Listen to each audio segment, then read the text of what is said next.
Oke, Ustazah. Sebelum itu tak kenal maka tak sayang. Betul, Ya, maka Ustadz. dari itu mari kita perkenalkan diri Perkenalan dulu. diri dulu. Oke.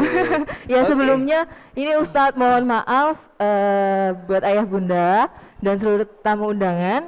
Sebenarnya hari ini moderatornya saya didampingi oleh Ustadz Nasikin, Miskin ya. namun beliau udur hadir, jadi saya akan didampingi oleh siapa ini yang ada di sebelah Iya. saya. Monggo Ustadz perkenalkan dulu. Perkenalkan, nama saya Ustadz Hajar. Di sini saya akan mendampingi host kita yaitu Saya Ustazah Fida yang akan mendampingi ayah bunda sharing bersama Bunda Bunda Neno Neno Warisman. Oke dalam Ustaz. parenting dengan tema Bahagia Biar berkembang berkembang sesuai sesuai masa di era 4.0. Apa sih Ustadz? Nah, Bahagia berkembang sesuai masa di era iya. 4.0 itu. Mungkin ayah dan bunda dan anak di sini mungkin belum tahu ya Ustazah ya. Betul, Apa iya. sih era 4.0 itu ya? Jadi perlu diketahui adalah era 4.0 adalah revolusi industri ya, merupakan istilah yang digunakan untuk meningkatkan perkembangan industri teknologi di dunia ini. Berarti Ustazah. teknologi gitu ya Iya, Ustadz, di jadi masa beranjak ke digital kita sekarang. Iya, Ya. iya, Bagaimana iya, kita begitu. berlomba-lomba untuk berkreativitas di dalam dunia digital, kayak Betul. gitu. Nah, menarik ini juga ya, Ustadz. Iya, Nah, pastinya. berkaitan dengan tema bahagia berkembang nih Ustadz. Ada juga informasi nih Ustadz, kita akan mengucapkan selamat kepada SD Muhammadiyah 3 Ikram Wage karena terpilih menjadi salah satu sekolah penggerak Ustadz Wah, di luar Kabupaten biasa, ya. Sidoarjo. Kita aplaus untuk ya. Betul. Jadi Ustazah apa sih sekolah penggerak itu Nah, Ustazah? Mungkin Ustazah bisa Hajar. dijelaskan kepada Oke, teman-teman baik. di sini. Ayah bunda, apa sih sekolah penggerak itu? Sekolah penggerak itu berfokus pada pengembangan hasil belajar siswa secara holistik yang mencakup kompetensi, literasi dan numerasi dan juga karakter. Semua itu diawali dari ustadz-ustadzah dan kepala sekolahnya dulu Ustadz. Oh, gitu. Nah selain itu SD Muhammadiyah 3 Ikram Wage telah berhasil menjadi sekolah penggerak itu didukung dengan pembelajaran yang berbasis IT. Cocok kan Ya, Ustadz cocok dengan temanya? tema kita parenting pagi hari ini Ustazah. Difasilitasi dan sarana dan prasarana yang mendukung di sekolah Iya, SD Muhammadiyah 3 luar Ikram biasa. Wage, serta pembelajaran berpusat pada murid, kurikulum prototype, serta pembelajarannya juga berbasis project Ya, Ustadz. luar biasa. Berarti tidak rugi memilih sekolah SD Muhammadiyah 3 Ikram Wage memilih Ustazah. sekolah di SD Muhammadiyah 3 Ikram Wage ini Pilihan tepat. generasi hebat. Nah, Oke. ngomong-ngomong Ustadz, sebelum kita sharing dengan Bunda Neno, Iya. ini juga ada informasi nih Ustadz. Ini informasinya PPDB tahun 2022-2023 sudah Nah. masuk di klaster akhir Ustadz. Oh, sudah mau Nah, masuk. sudah Jadi limit. harus cepat-cepat ini betul. Ustazah ya. Nah, mumpung nih spesial momennya adalah gratis uang pendaftaran khusus parenting webinar ini loh Ustadz. Oh. Mulai saya memberikan informasi. Nah itu ada yang berputar-putar itu kan Ustadz durasinya. Nah jadi bisa mulai dari kita memberikan informasi ini. Jadi ayah bunda mumpung nih gratis kan Ustadz formulirnya. Gratis, ya. Nah pendaftaran tinggal aja langsung Ya. ke nomor kontak person yang ada di sebelah ya Ustadz ya, di sebelah kanan ya, kanannya Ustadz Hajar. Nah, Oke. Jadi ayo ayah bunda segera jangan ragu untuk memilih SD Muhammadiyah 3 Ikram Wage menjadi salah satu pilihan bagi putra putrinya, yaitu tumbuh kembang bersama SD Muhammadiyah 3 Ikram Wage. Pilihan tepat, generasi hebat. Iya Ustadz. Baik Ustadz, nanti kita juga akan selipkan promo. Nah sekarang mungkin Ustadz, ayah bunda ini tidak kenal siapa sih Bunda Neno Warisman, itu gitu perlu ya Ustadz. Sebelum kita sapa, kita perkenalkan dulu public figure kita, ya Ustadz. Monggo Ustadz. Iya. Untuk ibu narasumber kita pada pagi hari ini adalah Ibu Neno Warisman dengan nama Titi Widoretno Warisman. Tempat tanggal lahir Jakarta 21 Juni 1964.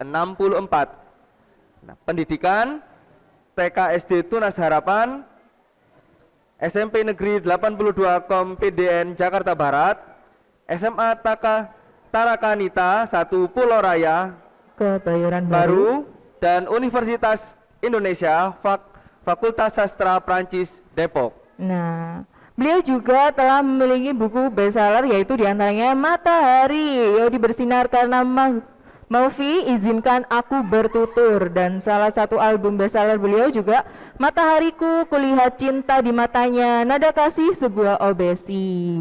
Dan beliau juga banyak mengikuti organisasi diantaranya Gerakan Ibu Negeri, Gerakan Edukasi, Berzikir untuk Negeri, Gerakan Wanita Tangguh, Syarikat Muslimah Indonesia, Senyum Sedekah Nyata untuk Masyarakat. Dan beliau juga mempunyai 3 putra, yaitu yang pertama adalah Givari Zakawali, sekarang bekerja di profesional IT. Yang kedua adalah Makfira Izani Maulania, bekerja sebagai desainer pattern. Dan anak yang ketiga adalah Raudiatus Zahra Ramadhani, sekarang lanjut di belajar di Istanbul, Turki. Masya Luar Allah, biasa. luar Ini biasa semuanya 3 sekali. putranya ini berbasis IT, Masya sesuai dengan Allah. tema yang kita angkat pada pagi hari ini. Nanti kita bisa tanya ke Bunda Nino ya Ustaz, Iya. tips-tipsnya menjadi bunda yang hebat untuk ketiga putra-putrinya. Masya Allah, sepertinya kita sudah tersambung Ustaz Sudah, dengan sudah. Bunda Nino.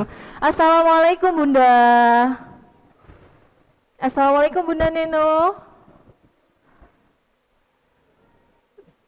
Ya, sebentar Bunda. Nggih, suaranya masih ya. Masih cek ya.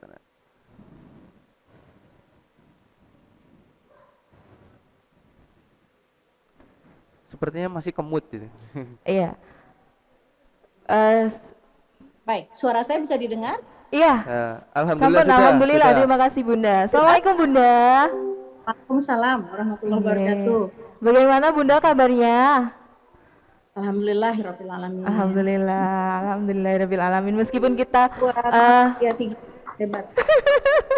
Oke, meskipun kita belum bisa satu forum ya Bunda, insya Allah kita akan bersama-sama nanti belajar bareng, sharing bareng bersama. Bunda mohon izin kami di sini streaming ada yang hadir Bunda. Jadi ada ayah Bunda di sekolah kami. Jadi ada selain kami juga ada Bapak Ibu guru, ada ayah Bunda juga. Nah, begitu Bunda.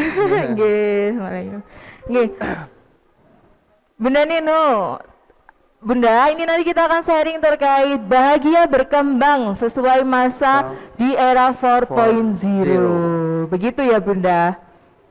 Baik, insya Allah jika ada izin Allah, karena hidup, nyawa, semuanya ada dalam genggaman Allah. Kita berusaha saja ya.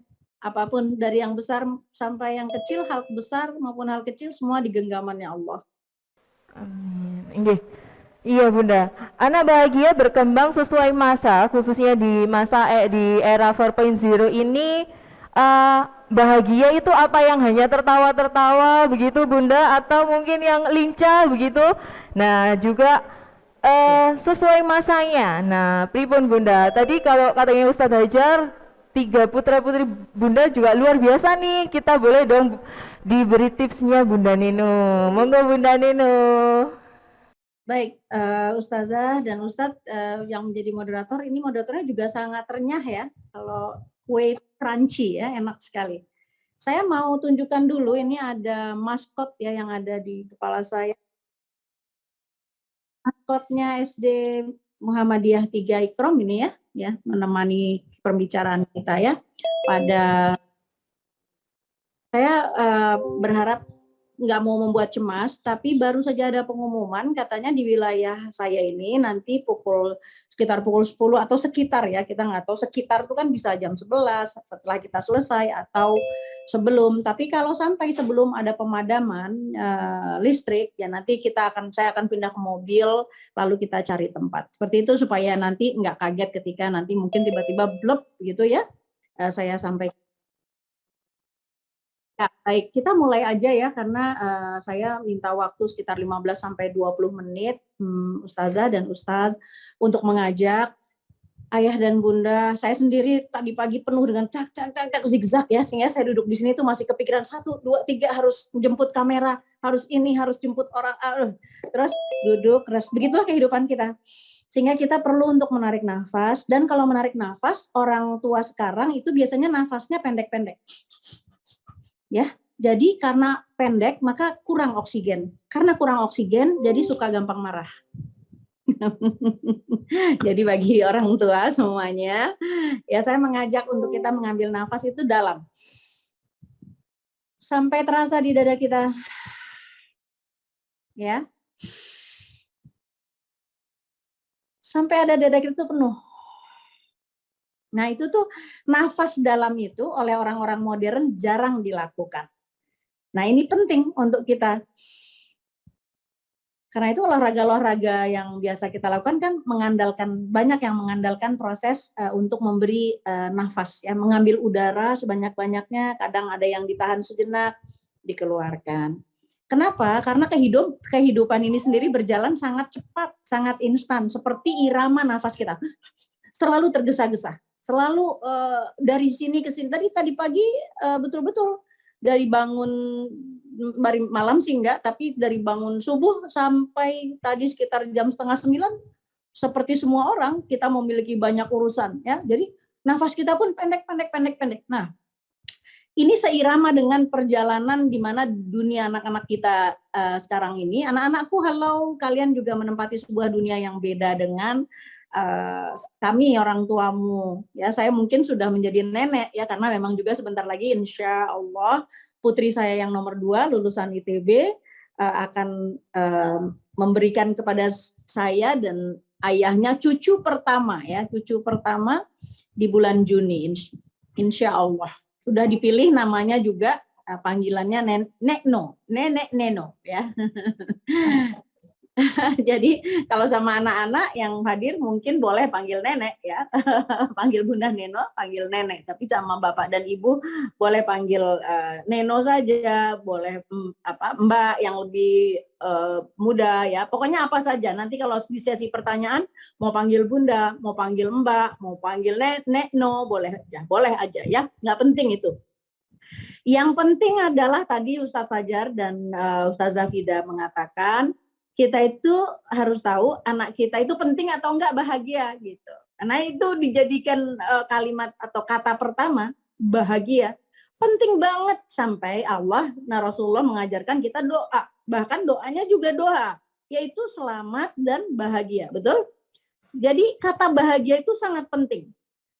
Jangan underestimate, karena anak-anak atau orang-orang yang tidak bahagia di masa kanak-kanaknya bisa jadi, konon begitu, ya, bisa jadi mereka akan jadi orang dewasa yang kekanak-kanakan. Kita sudah lihat, ya, buktinya ada di Dewan Perwakilan, ada di ruang-ruang publik, ada di keputusan-keputusan besar negara bahkan.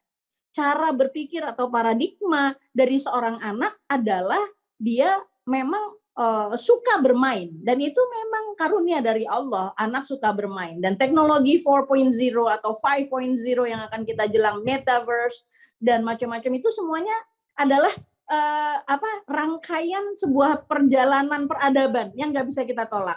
Sama halnya seperti kita dulu main galasin, main petak umpet. Nah, itu memang masa di mana peradaban seperti itu. Hari ini dunia yang ditempati oleh anak-anak kita jauh berbeda sama kita, dan itu sudah menjadi galib, ya. Silahkan diklik berikutnya, ya, presentasi saya boleh diklik, lanjut, ya. Jadi dunia yang ditempati anak-anak kita itu beda, bukan hanya dalam perangkatnya saja, tapi yang paling penting kita semua sebagai orang tua menyadari bahwa ada yang sudah berubah di sini nih. Sehingga kita nggak bisa lagi menggunakan paradigma yang sama. Ya, ini paradigma urusannya. Kalau kita menghendaki anak kita seperti kita, nggak bisa. Anak kita memang diperangkati dengan 4.0 dan 5.0 or maybe 6.0 or else yang lainnya, ya, yang berikutnya. Berikutnya, silakan. Yang kita lihat tadi ada keinginan belajar dari orang tua ini, ya, seorang Neno yang punya anak. Putra saya ini belajar snake, yaitu ular-ularan itu, ya, games ular-ularan itu tahun 1997, dia lahir tahun 92. Jadi waktu dia berumur 5 tahun, dia ayahnya kebetulan lulusan dari Boulder, Amerika Serikat, USA, itu dia S1 S2-nya di bidang teknologi.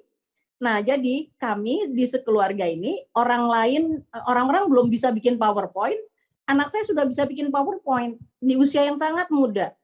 Orang-orang di sekeliling saya belum pakai handphone, kami udah teleponan sama ayahnya dari puncak gunung di di wilayah lain itu dengan wireless yang besar sekali, yang kemudian menjadi Nokia yang kita kenal, Nokia yang besar itu ya, judulnya apa itu, pokoknya Nokianya besar sekali ya, kemudian berkembang menjadi kecil-kecil. Nah, jadi artinya saya berpengalaman ketika kemudian 8 tahun kemudian, hanya 8 tahun kemudian ketika anak pertama saya berusia 12 tahunan, dia sudah memusingkan kepala kami, saya dan orang tuanya. Karena apa? Karena ada online. Itu yang terkenal sekali, Ragnarok online. Sampai nginep-nginep itu di warnet. Sekarang warnet nggak ada lagi kan. Tapi kita punya banjir warnet. Sampai sekolah disebut orang kecanduan, itu kecanduan anak-anak kita. Ya itu udah jadi sebuah wabah besar yang harus kita terima. Termasuk saya yang belajar parenting. Saya nggak menutupi bahwa saya harus berusaha siang dan malam dengan formulasi yang campuran antara pengetahuan, keyakinan, dan praktek di lapangan. Ini tiga-tiganya juga harus evaluasi dan harus perbaikan lagi. Cyclingnya adalah kemudian membuat keputusan baru atau membuat kebijaksanaan baru untuk anak-anak, kemudian mengamati lagi, belajar lagi, evaluasi lagi, begitulah seterusnya. Ya, jadi kita jadi orang tua yang harus profesional. Karena apa? Karena pada hari ini kita sudah bisa membayangkan ada 6 miliar manusia yang hampir separuhnya, nyaris 2,5 miliar orang itu adalah gamer. Saya nggak heran kalau anak-anak, tapi sekarang hari ini orang-orang seusia saya pun juga main games. Itu yang mengherankan. Betapa banyak orang ya yang yang juga menantu saya beli khusus itu untuk main games. Karena apa? Karena peristiwanya sekarang dengan pandemi, atau orang banyak mengatakan plandemi ya, itu adalah hal yang lain yang kita nggak bicarakan. Tapi kenyataannya dalam peradaban kita berubah. Kita sudah harus menerima mau kemana.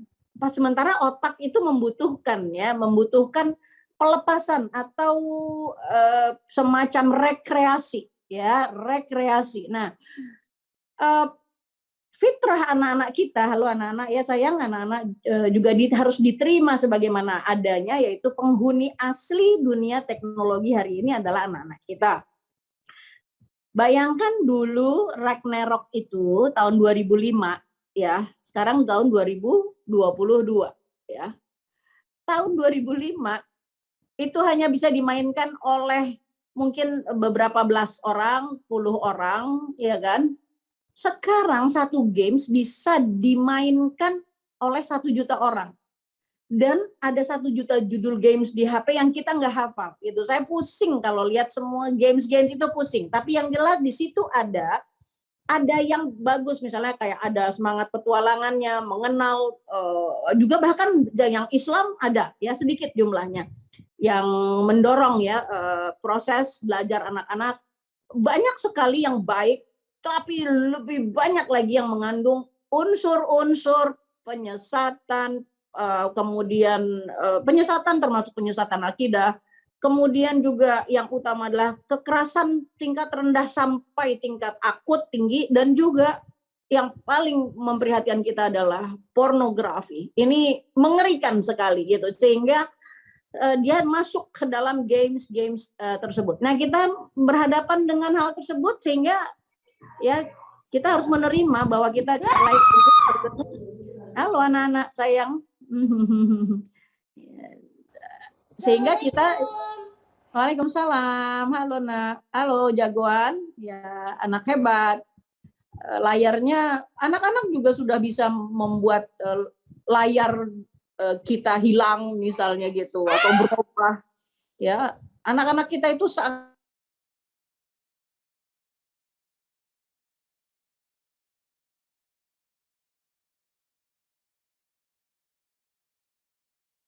Oke. Eh, ya. Baik. Jadi, oh ya, saya baru bilang ya, saya punya channel dan channel saya itu sudah dihuni, di-subscribe oleh sekitar 200.000 subscribers. Bisa dalam satu waktu 3 bulan yang lalu, channel itu hilang sama sekali. Jadi dibuat, di take down. Orang sebutnya hackers dan kita nggak bisa melacak ini siapa, karena apa, dan lain sebagainya. Jadi ini sebuah dunia yang sekaligus juga sangat bermanfaat, tapi sekaligus juga wow, banyak hal yang harus kita rubah dari mindset kita yang masih tradisional, ya. Jadi dunia 4.0 ini antara lain adalah yang paling khas adalah sebuah dunia yang terbuka, nggak ada lagi pintu, nggak ada lagi jendela, nggak ada lagi, semuanya udah terbuka. Ya, kalau kita bilang anak kita bisa belajar apapun saja, ya apa aja, bayangkan, ya. Nah, berarti ada sesuatu yang harus kita kenali dari anak kita. Next, berikutnya, ya, tren hidup anak kita berikutnya. Slide saya tolong diberi. Oke. Jadi tren hidup ini yang perlu diperhatikan, yang kadang-kadang kita nggak ngerumusinnya dengan baik. Kita tahu, kita ngerti. Oh ya, oke, ini adalah masa pandemi. Maka anak-anak harus belajar online. Oke, tatap muka dihambat lagi. Aduh, pusing. Aduh, kok ini anak-anak kok main games terus, kok pegang HP terus gitu kan. Nah, ini tadi beberapa kali ya para kepala sekolah, kemudian juga dari Dikdasmen, ya Pak, saya lupa namanya, tapi yang jelas itu our concern. Ya, cuma kita coba lihat dulu aja secara objektif, kita lihat. Anak-anak kita hari ini punya sumber kebenaran yang nggak terpusat pada satu aja. Saya ingat dulu sumber moral itu cuma orang tua saya. Guru ada, tapi yang paling utama adalah orang tua. Nah, sekarang peran orang tua ini sebagai sumber kebenaran dipupus habis satu oleh orang tua sendiri. Saya bilang apa? Malas. Orang tua seringkali sampai di titik malas karena kecapean. Kecapean apa? Karena sudah menjadi, maafkan, menjadi budak-budak, dalam tanda kutip. Budak-budak pekerjaannya. Kenapa dibilang budak? Iya, karena bukan jadi pemilik. Sebahagian besar masyarakat harus bekerja untuk pihak lain. Ya, itu adalah sebuah sistem besar ya, universal ya, kalau kita bilang slavery. Perbudakan gaya baru lah kalau kita bilang. Padahal kita itu adalah budaknya Allah. Nah, kita adalah abdinya Allah. Kalau budak itu kayaknya terlalu kasar ya. Jadi kita menjadi employee, menjadi pegawai yang terus-menerus harus berbakti kepada perusahaan kita. Dan ini nggak usah marah. Ini adalah hal yang lazim. Semua orang mengalaminya, di mana termasuk putra-putri saya hari ini yang hebat-hebat itu, mereka juga bekerja ya sedemikian rupa untuk perusahaannya. Nah, karena itu ya, jadi orang tua kekurangan tenaga, kekurangan energi, tenaga, keyakinan, keteguhan untuk menjalankan fungsinya. Nah, orang tua kemudian berharap kepada sekolah. Karena dia sudah membayar, terjadilah eksportisasi tanggung jawab pendidikan kepada sekolah. Lalu orang tua berharap sangat kepada sekolah. Sementara di sekolah, tantangannya juga luar biasa. Saya makanya hormat benar kepada Muhammadiyah 3 Ikrom ini. Karena apa? Sebenarnya, kalau saja persoalan kebahagiaan anak, tanggung jawab anak kita di masa datang, ini diurus benar oleh negara, dalam artian sebenarnya bukan soal pendidikannya di sekolah ya, tapi dalam urusan pengasuhan. Tolong catat Pak Dikdasmen, dalam urusan pengasuhan tidak diserahkan kepada orang guru, tetapi diminta atau dibuat ya pelajaran keorangtuaan itu secara serius oleh negara. Karena apa? Karena anak hidup bersama orang tuanya. Saya memberikan respect kepada sekolah-sekolah, termasuk ini ya, sekolah Muhammadiyah 3 Ikrom ini, karena menyelenggarakan parenting seperti ini. Dengan cara seperti ini, maka menjalankan sebagian tugas negara. untuk memberikan pendidikan dan pengasuhan. Pengasuhan belum ada, pendidikan yang terbaik di dalamnya ada pengasuhan. Ini inisiatif yang luar biasa, sehingga saya dorong bagi orang tua yang belum menyekolahkan anaknya di SD ini, saya kira baik sekali untuk mendaftarkan anak-anaknya yang masih TK ke SD yang memang memiliki concern. Nah, itu dia.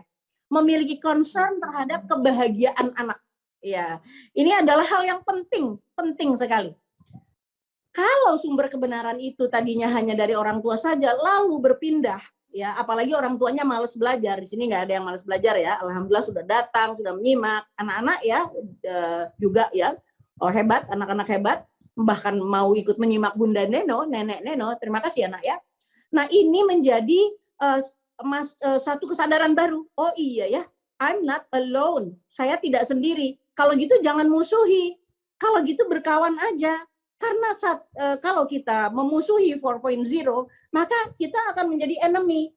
Kalau gitu kawankan. Tapi bagaimana berkawannya? Ah itu dia. Bagaimana berkawan dengan teknologi ini? Kita harus mengetahui bahwa anak-anak itu punya otak. Kita juga punya otak. Otak itu sangat cerdas. Kemampuan otak itu baru dipakai sedikit aja, baru 3% mungkin. Ya, sangat masih banyak lagi.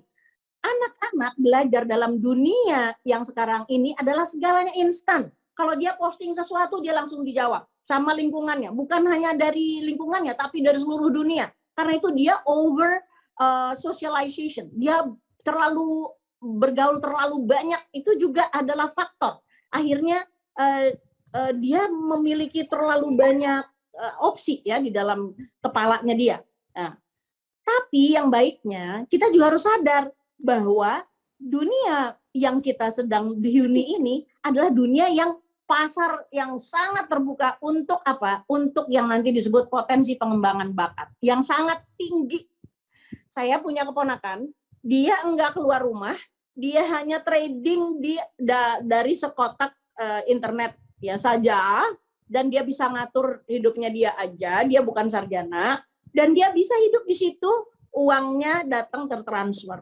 Dan ini bukan kasus satu, kasus beribu-ribu kasus, beribu-ribu anak, bahkan beribu-ribu berjuta orang melakukan trading, apalagi nanti kita kalau kita bilang IPO itu sudah ada bukan di Indonesia, di Singapura, dan semua uang itu misalnya udah bisa digantikan ya. Pada hari yang sebentar lagi kita udah nggak punya uang kertas.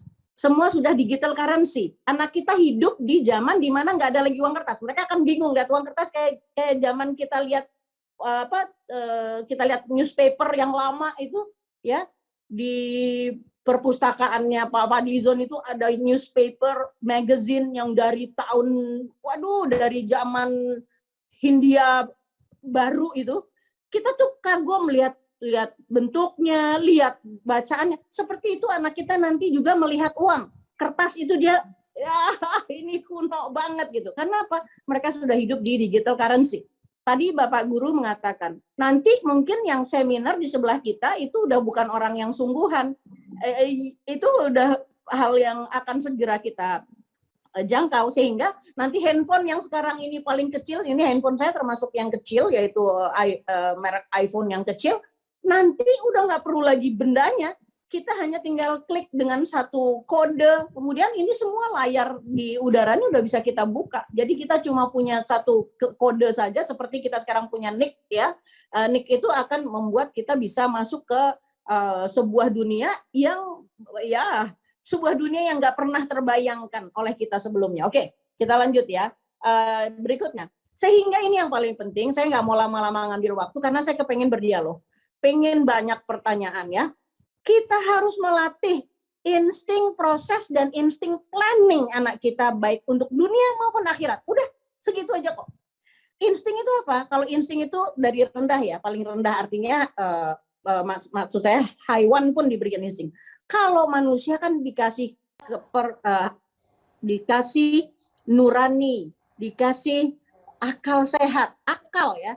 Jadi untuk melatih akalnya dan nuraninya mengenal proses dan mengenal apa yang disebut perencanaan. Karena begini, mau sampai kapanpun nggak bisa. Misalnya ini ada sekelompok ilmuwan, dia mau bikin katakanlah dengan percobaan manusia, karena manusia itu sangat tertarik kepada manusia, bikin manusia, dan itu sudah dilakukan oleh beberapa negara. Mereka membalsem orang-orang, kemudian nanti entah mau apa, pokoknya kita udah tahu lah dengar informasi-informasi seperti itu. Tapi Al-Quranul Karim, kalau kita kembali, dia mengatakan bahwa 9 bulan 10 hari itu abadi. Jadi artinya sebuah proses anak manusia itu, terciptanya manusia itu adalah proses. Saya menekankan sekali untuk kita mendidikkan proses kepada anak kita. Ya, karena dunianya sangat instan, maka jangan biarkan anak kita menjadi anak yang instan, sehingga apa? Misalnya dia punya, ya adalah sebut misalnya kartun apa, masuk ke satu tempat kemudian semuanya menjadi instan. Dan itu akan terjadi. Teleportasi juga mungkin akan terjadi. Kalau sekarang kita pesan sama e-commerce, misalnya kita mau pesan sepeda, siang ini kita nggak usah pergi ke toko, siang ini udah jadi, ya udah, sepedanya udah nyampe. Bukan nggak mungkin pada satu hari teleportasi ya tidak dimusuhi lagi ketika semua perangkat peradaban itu siap, maka sepedanya masuk ke layar. Jadi dia sudah masuk ke dalam sebuah dunia yang paling sangat cepat, seperti yang ada di Al-Quranul Karim. Itu kan teknologi, bukan sihir. Ketika Nabi Sulaiman menawarkan, bagaimana, siapa yang dapat membawa singgasana Bilqis? Seorang, katakanlah ada jin, yang disebut jin di situ, ifrit, dia membawa dalam, sebelum engkau bangun dari dudukmu. Tapi hamba yang soleh. Nah ini luar biasa, teleportasi itu. Jadi dibawa dalam waktu singkat sebelum engkau mengedipkan matamu. Ada beberapa tafsir ya di sini. Tetapi intinya apa? Sesuatu yang tidak mungkin dahulu itu akan menjadi mungkin pada masa datang anak kita. Sehingga yang kita harus tanamkan kepada anak kita ya adalah, klik berikutnya, dasar-dasar pertama dia sebagai manusia. Karena wa ma khalaqtul jinna wal insa illa liya'budun itu sangat harus benar-benar kita tanamkan. Enggak menciptakan jin dan manusia agar mereka kecuali beribadah kepadaku, menjadi abdi. Nah ini proses bagaimana seorang anak nantinya kita kenali ya, seorang anak dididik, kita dididik. Pada akhirnya gimana? Nih akhir bulan misalnya, saya udah mikir-mikir harus menggaji A, B, C, D. Akhirnya apa? Kita memang harus cari uang. Itu ujungnya. Mau berprofesi apapun, akhirnya kita ingin anak kita sukses, memiliki penghasilan yang halal, yang berkah, dan seterusnya lah ya. Sukses itu diterjemahkan secara mungkin oleh dunia barat atau dunia tanpa, katakanlah tidak ada moral agama di sana. Pokoknya sukses itu identik dengan engkau bisa membeli dunia ini, kan gitu. Sehingga pikiran atau pola materialisasi itu memang terjadi dalam kehidupan kita. Kalau kamu nggak kerja, kalau kami nggak kerja, kamu nggak bisa makan. Orang tua ada yang berpendapat bahwa kalau kami nggak kerja, kamu nggak makan. Itu bertabrakan sekali ya kan dengan apa yang kita yakini ya, bahwa Allah, ya aku mengikuti firman-Mu, bertebaran di muka bumi, terimalah ikhtiar kerjaku, mohon berikan rizkimu dari arah yang tidak terduga. Itu adalah hal yang beda banget. Nah, ini anak-anak kita harus kita mau bercapek-capek, berlelah-lelah, memberikan energi terbaik kita di tempat yang paling tepat. Kalau kita capek kerja, maka berikan waktu, misalnya ketika anak kita masih bayi misalnya, atau masih di SD, berikan 10-15 menit waktu sebelum mereka tidur untuk dia menikmati kehangatan. Dari orang tuanya disebutnya tidur dangkal. Jadi otaknya kita berikan masukan kepada otaknya yang lembut, yang indah, yang baik, yang benar. Sehingga ketika dia tidur dengan bahagia. Begitu pula ketika dia bangun, bangunkan anak kita dengan bahagia. Saya sampai hari ini masih minta maaf kepada putra saya yang masih hidup sama saya. Adiknya sudah di Turki yang satu lagi sudah tinggal sama suaminya. Tapi saya selalu membangunkan anak-anak dengan ciuman, dengan walaupun susah dibangunkan, tapi tetap kita nggak boleh membangunkan mereka tanpa rasa hormat. Kita harus membangunkan dan menghidupkan. Artinya kita yang menghidupkan Allah Azza wa Jalla, karena ketika bangun dimasukkan lagi ruhnya, tapi kita yang bertugas untuk menggoyang badannya, menepuk pipinya dengan sabar, karena supaya apa? Supaya dia bangun dengan bahagia. Penting banget untuk anak bangun dengan bahagia dan tidur dengan bahagia. Dan tentu saja memelihara kebahagiaan dia selama dia hidup bersama kita. Baik pagi, siang, sore, maupun malam. Nah, ada hal yang penting di dalam memiliki kesuksesan itu dianggap sebagai kuno. Ya, ini kuno, rumusan kuno. Coba tolong diklik. 4 hal ini modal dasar, ya klik berikutnya lagi. 4 hal ini modal dasar ini diremehkan sebelumnya. Yang sidik, amanah, fatonah, tabligh ini diremehkan.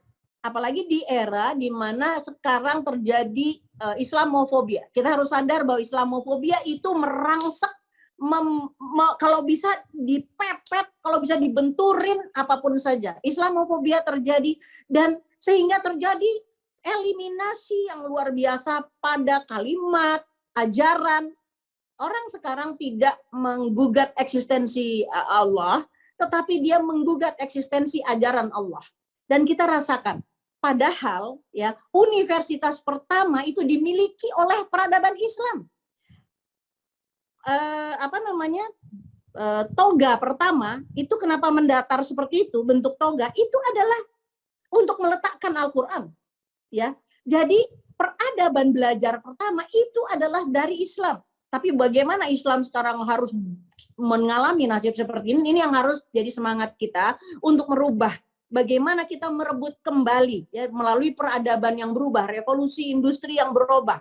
Dengan tetap berpegang tapi diterjemahkan secara budaya baru. Ya, sidik, amanah, fatonah, tabligh nggak boleh keluar dari itu karena ini adalah yang diambil oleh Barat maupun Timur dengan berbagai nama. Sidik diambil dengan berbagai nama, amanah diambil dengan berbagai nama, fatonah diambil dengan berbagai nama, tabligh diambil dengan berbagai nama. Padahal ini kita yang punya. Tapi kita enggak kita malu kalau kita bilang sidik, aduh kayak kampungan. Kalau kita bilang ini amanah, aduh itu udah enggak ini lagi. Kita lebih senang mengatakan kalimat-kalimat yang misalnya istilah-istilah trustable, competence, apalah apa yang betul-betul bau Barat itu seolah-olah ini paradigma melihat juga. Padahal ini 4 yang utama untuk membuat kita sebentar. Ya, ini adalah 4 kalimat utama yang sangat berharga. Kenapa? Nah ini dia. Di era manapun saja, anak kita adalah khalifah di muka bumi. Ini adalah kalau kita mau mendidik pemimpin, mendidik khalifah, ya nggak bisa sembarangan, ya nggak bisa asal-asalan, ya nggak bisa nggak mengeluarkan waktu, ya nggak bisa nggak sabar, ya nggak boleh nggak canggih, ya nggak boleh nggak punya pengetahuan. Karena anak dibekali dengan perangkat teknologi, maka terjadi perubahan masif dan struktural. Anak menggunakan semua perangkat teknologi itu, tapi dengan dasar-dasar yang kita tanam, sehingga dia bisa memilih kebenaran itu menjadi jalan hidup dia, kan gitu. Nah, jadi satu hal yang sering dilupakan, tapi di dalam sekolah ini ya di sini saya yakin di Ikram SD Muhammadiyah 3 Ikram ini tidak diabaikan. Yang terakhir diklik berikut ini adalah kunci. Ini adalah kunci. Bakat dan minat anak kita ini roket yang melaju pesat dan difasilitasi oleh 4.0 atau 5.0 dunia metaverse yang akan segera datang. Bakat dan minat itu selama ini hanya jadi ekstrakurikuler. Oleh dunia sekarang, bayangkan, untuk menjadi make up artist, dia nggak perlu belajar lagi kayak dulu. Dia hanya buka saja, kalau dia lihat di internet, dia bisa belajar segala macam. Apalagi kalau kita membekali dia itu dengan bagaimana tadi ya, yang utama adalah bukan sekedar senang, tapi kita menjadi pihak yang paling dekat dengan anak kita. Ya, rumus dari bakat minat itu sebenarnya sederhana, ya. Ini jarang yang mempraktekkan ya. Tapi ini saya praktekkan di dalam kehidupan anak-anak saya. Aku suka, aku latih. Slide berikutnya. Aku suka, aku latih, aku jelajah, makanya aku bisa. Jadi peran orang tua di sini dengan tadi alat deteksi yang paling tajam, paling ampuh, yaitu mengenalkan anak kepada minat dan bakatnya, dia bisa menumpangkan perahu moral, dia bisa menumpangkan perahu agama, dia bisa menumpangkan perahu-perahu lain, ideologi, keberpihakan, melalui jalur minat dan bakat. Di dalam Al-Quran, ini disebut syakilah. Dan setiap orang diberikan kelebihan pada yang berbeda. Kalau kita lihat ahli-ahli bakat, dia membagi wilayah keberbakatan itu katakanlah menjadi yang mungkin dikenali hari ini, misalnya dari intelijensinya atau dari kecenderungan. Contoh misalnya kita bisa lihat dari kecerdasan, antara lain ya, kecerdasan, kita bisa lihat anak kita. Kalau dia ceriwis, mungkin dia punya kecerdasan linguistik. Kalau dia gerak melulu, ya mungkin dia punya kecerdasan kinestetik.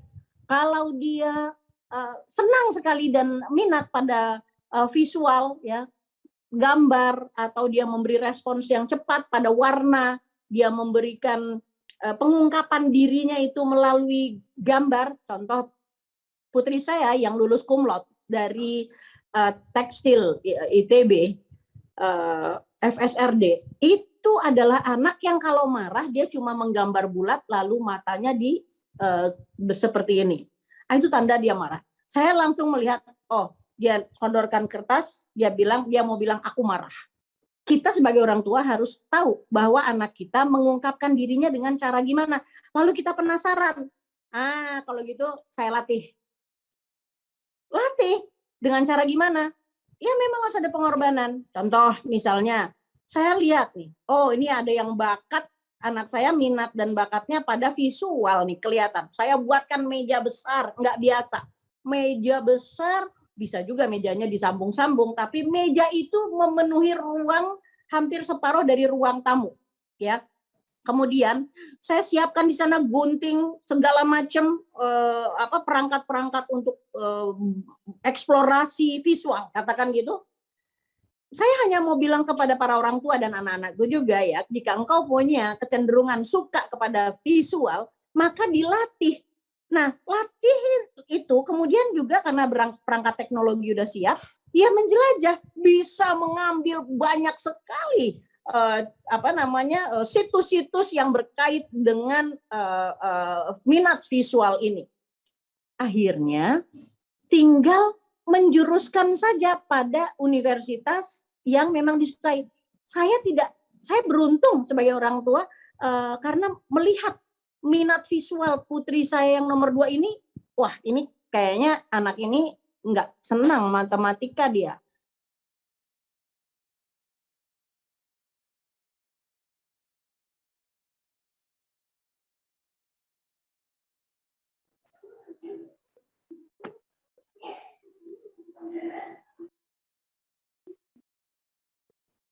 Oke.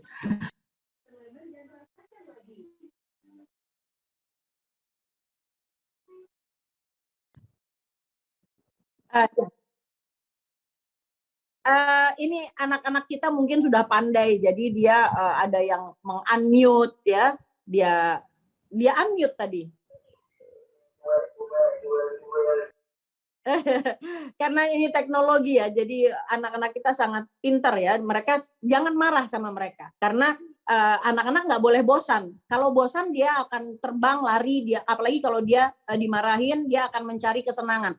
Dia harus menemukan ini tadi, ya, mana yang dia suka, minat mana yang dia suka. Akhirnya begini Bapak Ibu, putri saya yang visual itu, ya, tidak bisa pelajaran matematika, nggak suka. Pada hari pertama dia di ITB diterima, ya, saya begini, saya sekolahkan dia kita bilangnya apa sih itu yang kalau di luar sekolah les, ya. Lesnya itu adalah les gambar. Jadi dari kecil udah les gambar terus saja, terus dijelajah, kemudian diasah, kemudian dibikinin pamerannya, ya. Semua bakat itu ditelusurin, akhirnya ujungnya adalah dia sekarang sudah menjadi ahli pattern. Ini saya perlihatkan, ya. Ini adalah coba lihat ya, ibu-ibu semuanya, bapak-bapak, ini adalah kerudung yang patternnya dibuat oleh putri saya, dan ini adalah pattern yang menjadi pattern terbaik di Malaysia ya. Dia membuat karya-karya pattern karena dari kesukaannya dia berkreasi, dia juga bisa menyibukkan dirinya hari-harinya dengan menggambar. Ini baru salah satu yang menyukai visual. Putra saya dari kecil sudah suka ekonomi, sudah sangat suka ekonomi dan suka manajemen. Maka dia sekolah manajemen dan sekarang pekerjaannya adalah membuat hal yang saya nggak bisa ngerti. Kok bisa ya gitu? Dunia itu hanya serangkuman saja ya di genggamannya. Dan dia hidup di situ, dia senang di situ. Putri saya yang ketiga dari kecil sudah saya lihat dan saya juruskan terus. Karena apa? Dia nggak bisa melihat dahan yang patah. Waktu kami ke Australia, saya lihat dari hasil fotonya dia, ternyata dia tidak tidak mengambil white gedung opera, enggak. Dia ngambil, loh kok dia ngambil daun-daun, bunga-bunga. Dia lulus dari biologi tumbuhan dan lulus cum laude. Dan dia alhamdulillah dapat 3 beasiswa kalau dia mau jalanin. Tapi saya bilang ke Turki aja dulu, belajar Al-Quran dulu. Dan dia mau. Tapi habis ini anak-anak mungkin akan S2, S3 di bidangnya masing-masing yang dia sukain. Oke? Nah, jadi ini pola-pola yang harus dilenturkan. Bahwa sekolah adalah rumah. Rumah adalah sekolah berkelanjutan. Gitulah. Jadi nggak ada perbedaan kecuali sedikit antara rumah dan sekolah. Sehingga anak-anak kita betul-betul dapat menunjukkan kepada dunia, I'm safe. Aku selamat. Ya, dia juga sadar bahwa ya anak-anak saya bilang, "Mom, we are safe." Kita selamat. Dengan cara gimana? Satu, ibu kami, yaitu saya, tidak pernah marah. Saya bukan orang tua yang suka marah.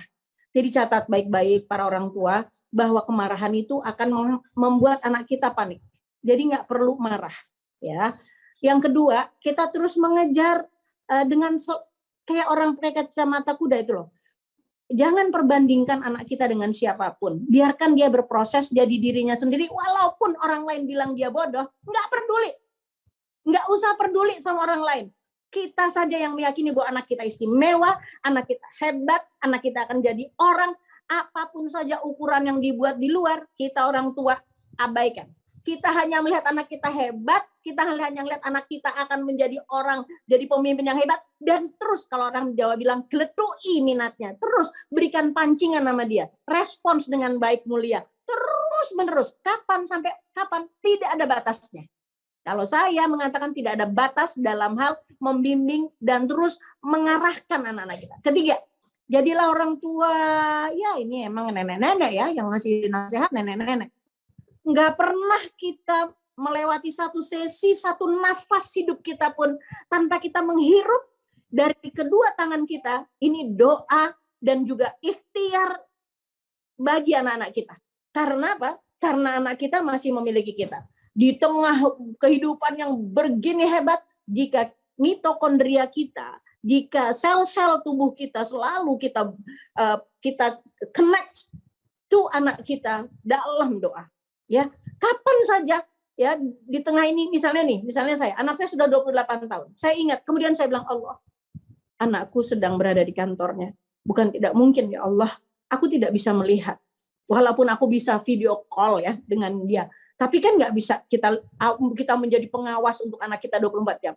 Lalu kita bilang, Allah pinjamkan kepadaku matamu.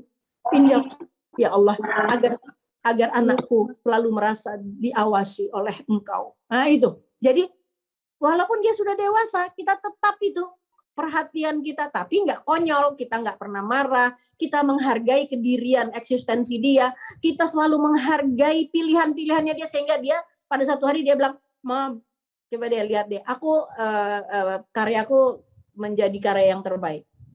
Dan nanti dia bilang, Mam, terima kasih ya, udah betul-betul menghargai bakat, minat, dan kesukaan anak-anak. Mulai dari kesukaan makannya, kesukaan bajunya, kesukaan apa yang dia suka-suka, yang itu nggak bertabrakan sama agama, harus kita perhatikan. Juga bagaimana caranya, kalau kita nggak enak, kita tanya sama dia, apa cara saya yang nggak enak? Iya, Mama kalau ngelihat matanya suka tajam, nggak enak gitu. Oh, oke. Kalau begitu kita minta sama Allah, ya Allah lembutkan mata saya di mata anak saya. Terus nanti evaluasi gimana? Mata saya udah nggak judging lagi kan sekarang gitu. Iya, sekarang mami udah nggak judging lagi. Hore gitu. Jadi kita dialog sama anak-anak kita dari hari ke hari. Intinya semuanya adalah ya, mau metaverse, mau 4.0, 5.0, yang berharga dari kita dengan anak-anak kita adalah hubungan baik kita. Sehingga anak kita tidak merasa jengah, atau bahkan anak kita selalu merindukan kita. Ya, anak kita menjadikan diri kita tempat yang paling nyaman untuk dia berbagi. Anak kita mencari solusi di dada kita. Anak kita rela ya ketika kita bilang, aduh teman kamu yang itu, ibu Umi rasa temanmu yang itu memberikan dampaknya kepada kamu kurang baik. Ya, menurut kamu gimana? Menurut kamu apakah teman kamu memang kamu harus berteman sama dia betul-betul harus seakrab itu, atau kamu bisa agak berjarak sehingga nanti pengaruh-pengaruh buruknya enggak terlalu terasa oleh kamu. Kalau mama, ibu ngerasain kamu kayaknya sekarang jadi agak lebih kasar. Maaf ya, ibu bilang hal ini, tapi yuk kita diskusiin, yuk kita cari jalan keluarnya. Gitu. Jadi selalu empuk sama anak, enggak selalu anak kita yang lebih tahu, anak kita yang lebih nggak tahu. Nah, jam 10 tadi saya mulai setengah 10 ya.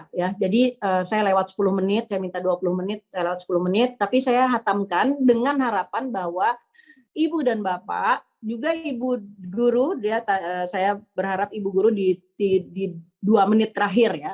Ibu dan bapak guru, ini tips untuk ibu dan bapak guru dari sekolah dasar Ikram. Yang pertama, Bu, Pak, secinta-cintanya kita kepada seorang anak murid kita, dia adalah anak ibu bapaknya. Jadi kita jangan terlalu sedih apabila pelajaran-pelajaran yang kita berikan kepada anak tersebut itu enggak masuk. Banyak ibu guru dan bapak guru yang benar-benar lebih daripada orang tua. Nah, sedangkan dia memiliki energi lagi yang harus dia save, energi itu untuk anaknya. Berikan hak anak ibu dan bapak ya, karena anak yang kita ada di sekolah itu adalah hak penuh bapak ibunya. Anak kita itu lebih berhak kepada diri kita daripada anak orang lain, gitu ya.